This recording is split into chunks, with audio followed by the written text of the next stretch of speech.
Hi viewers, ఎలా ఉన్నారు? మరో ఇంట్రెస్టింగ్ రెసిపీతో మీ ముందుకి వచ్చేసాను. ఈరోజు చేయబోయే రెసిపీ ఫిష్ ఫ్రై. చాలా టేస్టీగా, డెలీషియస్గా, క్రిస్పీగా, క్రంచీగా చాలా బాగుంటుంది. మరి ఎలా చేయాలో ప్రాసెస్లోకి వెళ్ళిపోదామా? ముందుగుండా ఫిష్ని చక్కగా క్లీన్ చేసేసి ఈ విధంగా ఘాట్లని పెట్టుకున్నాను. ఇలా పెట్టుకోవడం వల్ల, ఘాట్లు పెట్టుకోవడం వల్ల మసాలా లోపల వరకు చొచ్చుకుపోయి టేస్టీగా ఉంటుంది.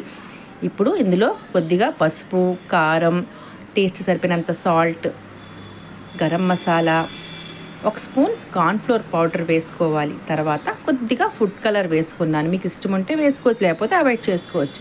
కొద్దిగా ఈ విధంగా నీళ్లు వేసేసి మసాలా అంతా ఫిష్ పీసెస్కి కోట్ చేసుకోవాలి. ఇదిగో ఇలా.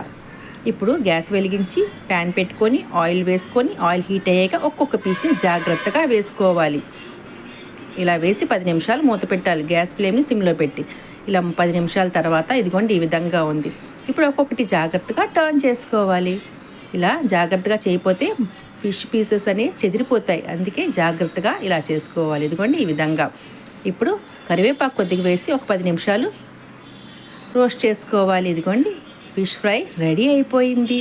టేస్టీగా, డెలీషియస్గా చాలా బాగుంటుంది. రెసిపీ నచ్చినట్లయితే లైక్, షేర్, సబ్స్క్రైబ్ చేయండి. Thank you for watching.